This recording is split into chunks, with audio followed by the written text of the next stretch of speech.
በጌታችን በመድኃኒታችን በኢየሱስ ክርስቶስ ስም ሰላምታችን ይድረሳችሁ። እንኳን ወደ ቤቴል ቲዩብ ቻናል በሰላም መጣችሁ። ዛሬም ደግሞ ዕውቀታችሁን የሚፈትኑ ትውስታችሁን የሚያድሱና ጥልቅ መረዳትን የሚሰጡ 20 የተመረጡ የመጽሐፍ ቅዱስ ጥያቄዎችን አዘጋጅተንላችሁ ቀርበናል። የዚህ መንፈሳዊ ቻናል ቤተሰብ ለመሆን የሰብስክራይብ በተኗን በመጫን አባል ይሁኑ። እንዲሁም ይህ አስተማሪ ቪዲዮ ለሌሎች እንዲዳረስ ላይክ እና ሼር በማድረግ የወንጌል አጋርነታችሁን አሳዩን። ጥያቄዎቹን ከሰራችሁ በኋላ ያገኛችሁትን ውጤት እንዲሁም አስተያየታችሁን በኮሜንት ላይ እንድታጋሩን እንጋብዛችኋለን።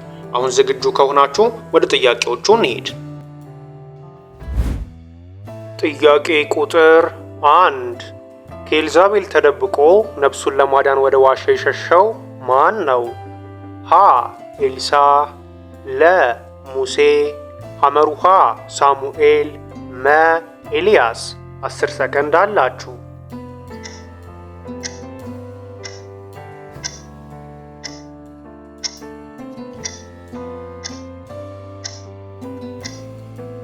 ትክክለኛው መልስ መ ኤልያስ የሚለው ነው። ኤልዛቤልም ነገ በዚህ ጊዜ ነፍስን ከነዚህ እንደ አንዲቱ ነፍስ ባላደርጋት አማልክት ይህንን ያድርጉብኝ ይህንም ይጨምሩብኝ ብላ ወደ ኤልያስ መልእክተኛ ላከች። ኤልያስም ፈርቶ ተነሳ፣ ነፍሱንም ሊያድን ሄደ። በይሁዳም ወዳለው ወደ ቤርሳቤ መጥቶ ብላቴናውን በዚያ ተወ። አንደኛ ነገሥት ምዕራፍ 19 ከቁጥር 2 እስከ 3።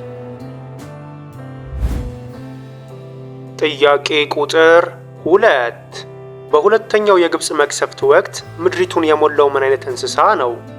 ሀ ጓጉንቸሮች፣ ለ ዝንቦች፣ ሐመሩሃ እንቁራሪቶች፣ መ እባቦች። 10 ሰከንድ አላችሁ።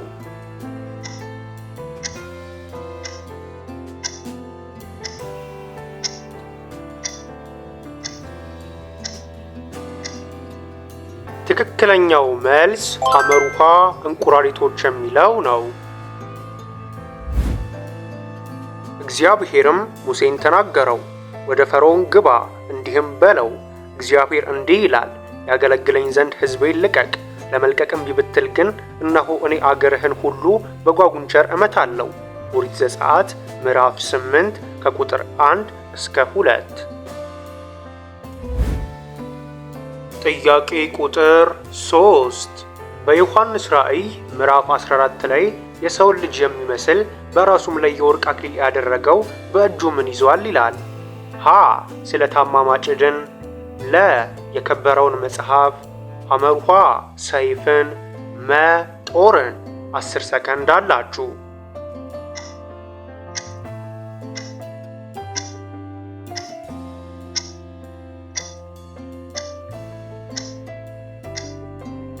ትክክለኛው መልስ ሀ ስለታማ ማጭድን የሚለው ነው።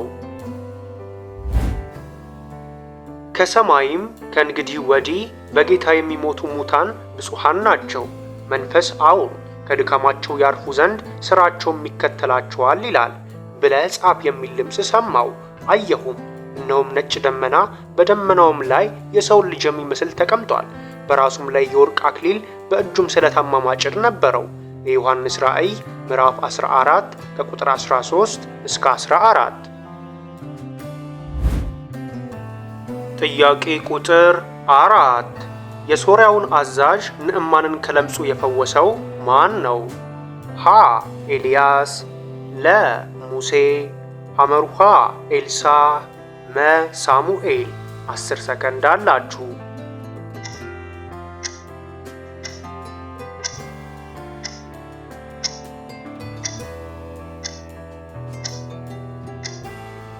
ትክክለኛው መልስ ሐመሩሃ ኤልሳህ የሚለው ነው።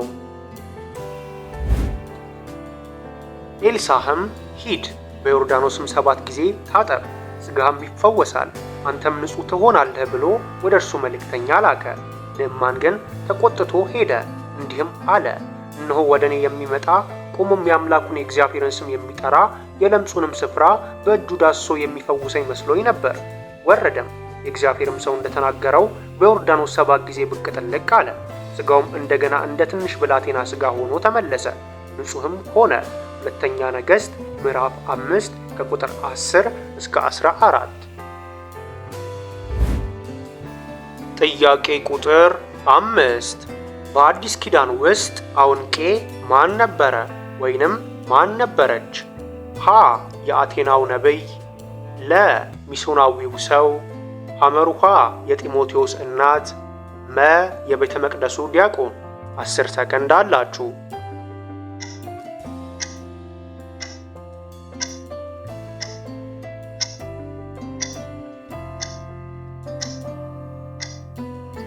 ትክክለኛው መልስ ሐመሩሃ የጢሞቴዎስ እናት የሚለው ነው።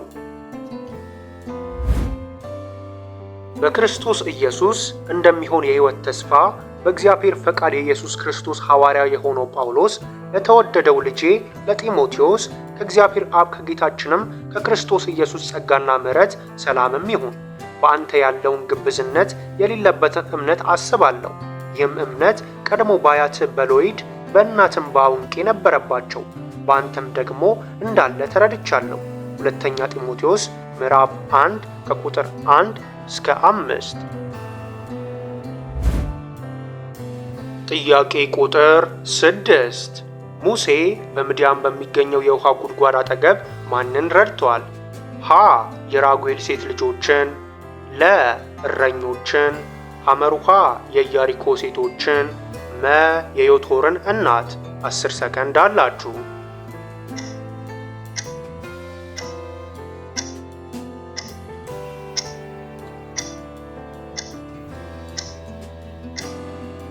ትክክለኛው መልስ ሀ የራጉኤል ሴት ልጆችን የሚለው ነው።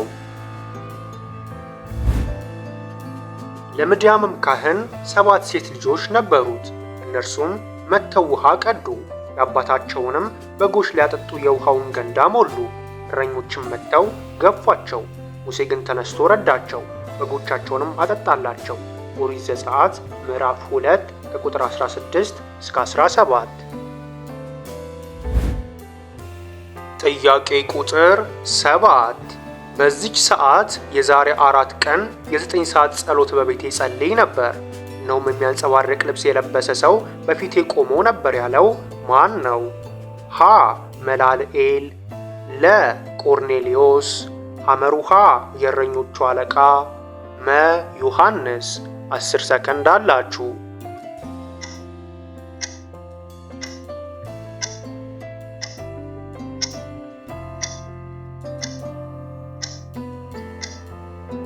ትክክለኛው መልስ ለቆርኔሌዎስ የሚለው ነው። ቆርኔሌዎስም እንዲህ አለው፣ በዚች ሰዓት የዛሬ 4 ቀን የ9 ሰዓት ጸሎት በቤቴ ጸልይ ነበር።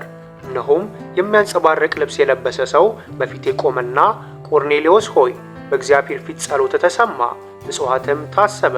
የሐዋርያት ሥራ ምዕራፍ 10 ከቁጥር 30 እስከ 31። ጥያቄ ቁጥር 8 ሕዝቅኤል በቀኝ ጎኑ ለስንት ቀናት ተኝቶ ነበር? እናም ለየትኛው ለእስራኤል ከተማ እንደ ምልክት ሆኖ አገልግሏል?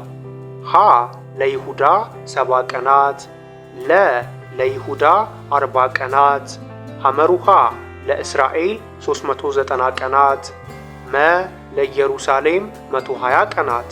10 ሰከንድ አላችሁ።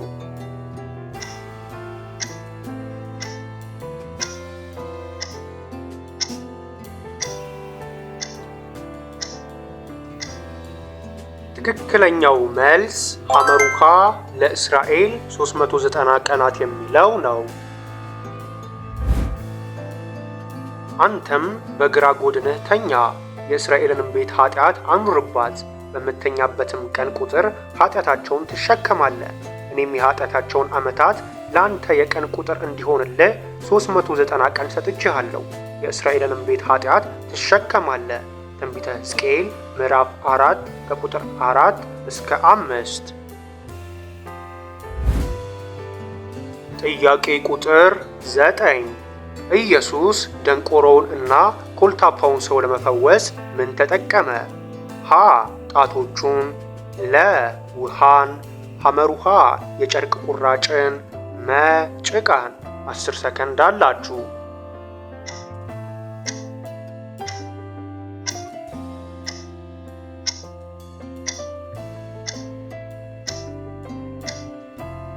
ትክክለኛው መልስ ሀ ጣቶቹን የሚለው ነው። ደንቆሮና ኮልታፋም የሆነ ሰው ወደ እርሱ አመጡ። እጁንም ይጭንበት ዘንድ ለመኑት። ከሕዝቡም ለይቶ ለብቻ ወሰደው። ጣቶቹንም በጆሮቹ አገባ። እንትፍም ብሎ ምላሱን ዳሰሰ። የማርቆስ ወንጌል ምዕራፍ 7 ከቁጥር 32 እስከ 33። ጥያቄ ቁጥር 10 ኤልሳ የተቀበለው የኤልያስን መንፈስ ስንት እጥፍ ነበር? ሀ 2 እጥፍ፣ ለ 4 እጥፍ፣ ሐመሩሃ 5 እጥፍ፣ መ 3 እጥፍ። 10 ሰከንድ አላችሁ።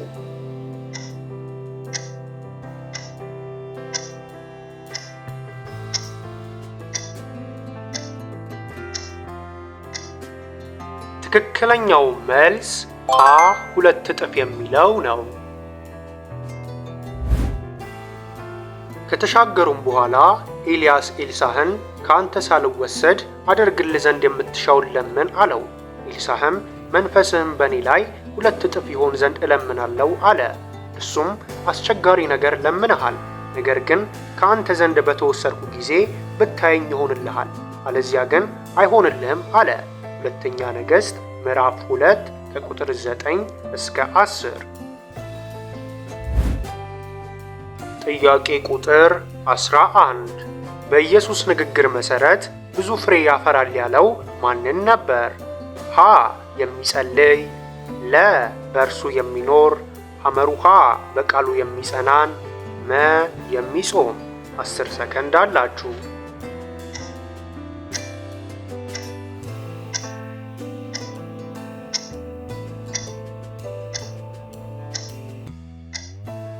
ትክክለኛው መልስ ለ በእርሱ የሚኖር የሚለው ነው። እኔ የወይን ግንድ ነኝ፣ እናንተም ቅርንጫፎች ናችሁ። ያለ እኔ ምንም ልታደርጉ አትችሉምና በእኔ የሚኖር እኔም በእርሱ እርሱም ብዙ ፍሬ ያፈራል። የዮሐንስ ወንጌል ምዕራፍ 15 ከቁጥር 5። ጥያቄ ቁጥር 12 እግዚአብሔር ሰዶምና ገሞራን ለማጥፋት ያለውን ዕቅድ ለማን ገለጠለት? ሀ ለሎጥ፣ ለ ለሙሴ፣ ሐመሩሃ ለያዕቆብ፣ መ ለአብርሃም። 10 ሰከንድ አላችሁ።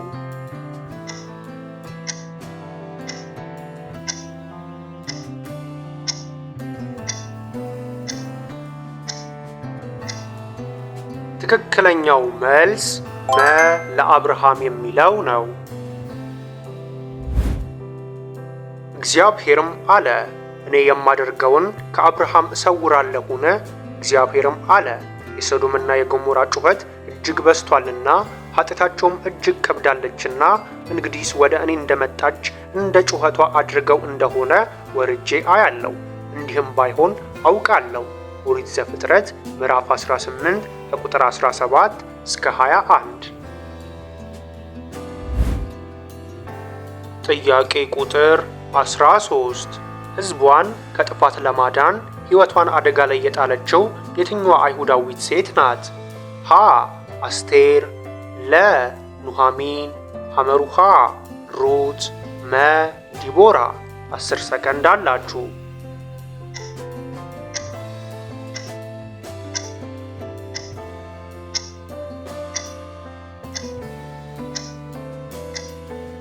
ትክክለኛው መልስ ሀ አስቴር የሚለው ነው። አስቴርም እንዲህ ብሎ ለመርዶክዮስ እንዲመልስ አዘዘችው። ሄደ በሱስ ያሉትን አይሁድ ሁሉ ሰብስብ፣ ለእኔም ጾሙ። 3 ቀን ሌሊቱንና ቀኑን አትብሉም አትጠጡም። እኔና ደንገጥሮቼ ደግሞ እንዲሁ እንጾማለን። ምንም እንኳ ያለ ሕግ ቢሆን ወደ ንጉሥ እገባለሁ፣ እጠፋም እጠፋለሁ። መጽሐፈ አስቴር ምዕራፍ 4 ከቁጥር 15 እስከ 16። ጥያቄ ቁጥር 14 እንደ ኢየሱስ አባባል በመንፈስ ድሆች የሆኑ ምን ይሆንላቸዋል አለ? ሀ እግዚአብሔርን ያያሉ፣ ለ ይጽናናሉ፣ ሐመሩሃ ምድርን ይወርሳሉ፣ መ መንግሥተ ሰማያት የእነርሱ ናት። 10 ሰከንድ አላችሁ።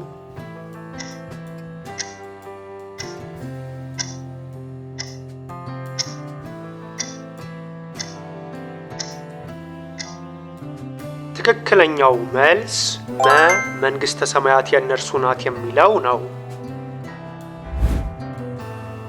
አፉንም ከፍቶ አስተማራቸው እንዲህም አለ፣ በመንፈስ ድሆች የሆኑ ብፁዓን ናቸው፣ መንግሥተ ሰማያት የእነርሱ ናትና። የማቴዎስ ወንጌል ምዕራፍ 5 ከቁጥር 2 እስከ 3።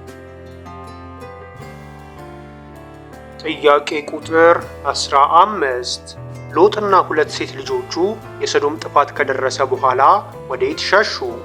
ሀ ወደ ዞአር፣ ለ በተራሮች ላይ ወዳለች ዋሻ፣ ሐመሩሃ ወደ ሜልባ፣ መ ወደ ኢያሪኮ። 10 ሰከንድ አላችሁ።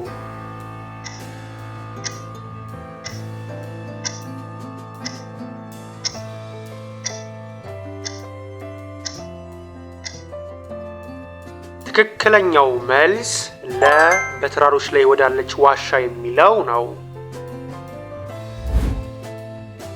ሎጥም ከዞአር ወጣ፣ በዞአር ይቀመጥ ዘንድ ስለፈራም ከሁለት ሴት ልጆቹ ጋር በተራራ ተቀመጠ፣ በዋሻም ከሁለት ሴት ልጆቹ ጋር ተቀመጠ። ኦሪት ዘፍጥረት ምዕራፍ 19 ቁጥር 30። ጥያቄ ቁጥር 16 የነነዌ ሕዝብ ንስሐ ሲገቡ እግዚአብሔር ምን ምላሽ ሰጠ? ሀ ዝም አለ፣ ለ ንስሐቸውን ችላ ብሎታል፣ ሐመሩሃ ሊያደርግባቸው ከነበረው ነገር ተጸጸተ፣ መ ቅጣቱን ቀንሶላቸዋል። 10 ሰከንድ አላችሁ።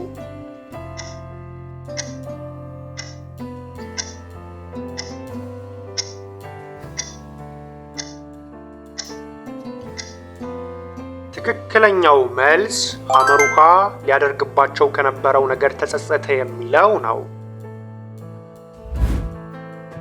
እግዚአብሔርም ከክፉ መንገዳቸው እንደተመለሱ ሥራቸውን አየ። እግዚአብሔርም ያደርግባቸው ዘንድ በተናገረው ክፉ ነገር ተጸጽቶ አላደረገውም። ትንቢተ ዮናስ ምዕራፍ 3 ቁጥር 10።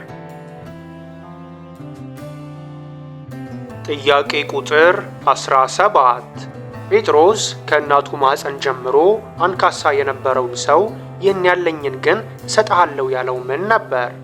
ሀ ጥቂት ብር፣ ለ ፈውስን፣ ሐመሩሃ ወርቅን፣ መ የያዛትን መብል። 10 ሰከንድ አላችሁ።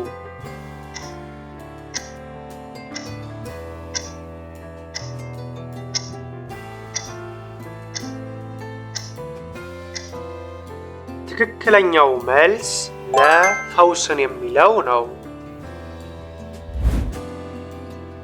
ጴጥሮስ ግን ብርና ወርቅ የለኝም፣ ይህን ያለኝን ግን እሰጥሃለሁ፣ በናዝሬቱ በኢየሱስ ክርስቶስ ስም ተነሳና ተመላለስ አለው። በቀኝ እጁም ይዞ አስነሳው። በዚያን ጊዜም እግሩና ቁርጭምጭሚቱም ጸና። የሐዋርያት ሥራ ምዕራፍ 3 ከቁጥር 6 እስከ 17። ጥያቄ ቁጥር 18 10 ጻድቃን ቢገኙ ከተማይቱ ትተርፋለች ወይ ብሎ ለሰዶም የማለደው ማን ነው? ሀ ሙሴ፣ ለ አብርሃም፣ ሐመሩሃ ያዕቆብ፣ መ ሎጥ። 10 ሰከንድ አላችሁ።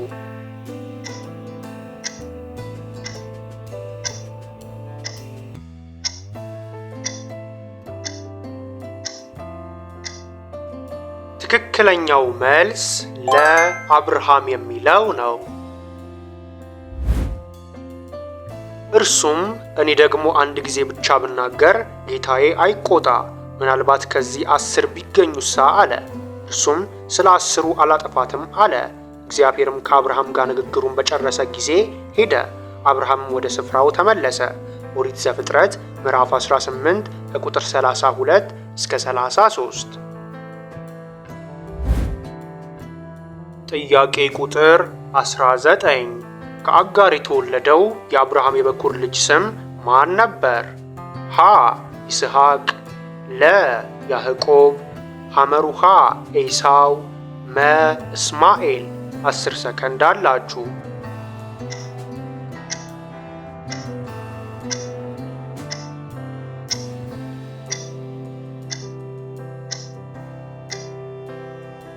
ትክክለኛው መልስ እስማኤል የሚለው ነው።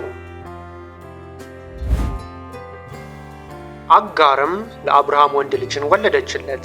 አብርሃምም አጋር የወለደችለትን የልጁን ስም እስማኤል ብሎ ጠራው። አጋር እስማኤልን ለአብርሃም በወለደችለት ጊዜ አብርሃም የ86 ዓመት ሰው ነበር። ኦሪት ዘፍጥረት ምዕራፍ 16 ከቁጥር 15 እስከ 16። ጥያቄ ቁጥር 20 እናንተ ግንበኞች የናቃችሁት የማዕዘን ራስ የሆነው ድንጋይ የተባለው ማን ነው?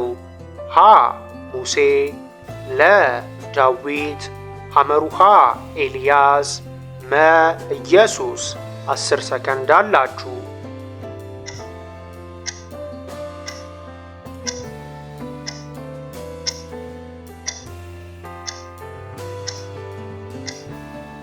ትክክለኛው መልስ መ ኢየሱስ የሚለው ነው። እናንተ ግንበኞች የናቃችሁት የማዕዘን ራስ የሆነው ይህ ድንጋይ ነው። መዳን በሌላ በማንም የለም፣ እንድንበት ዘንድ የሚገባን ለሰዎች የተሰጠ ስም ከሰማይ በታች ሌላ የለምና።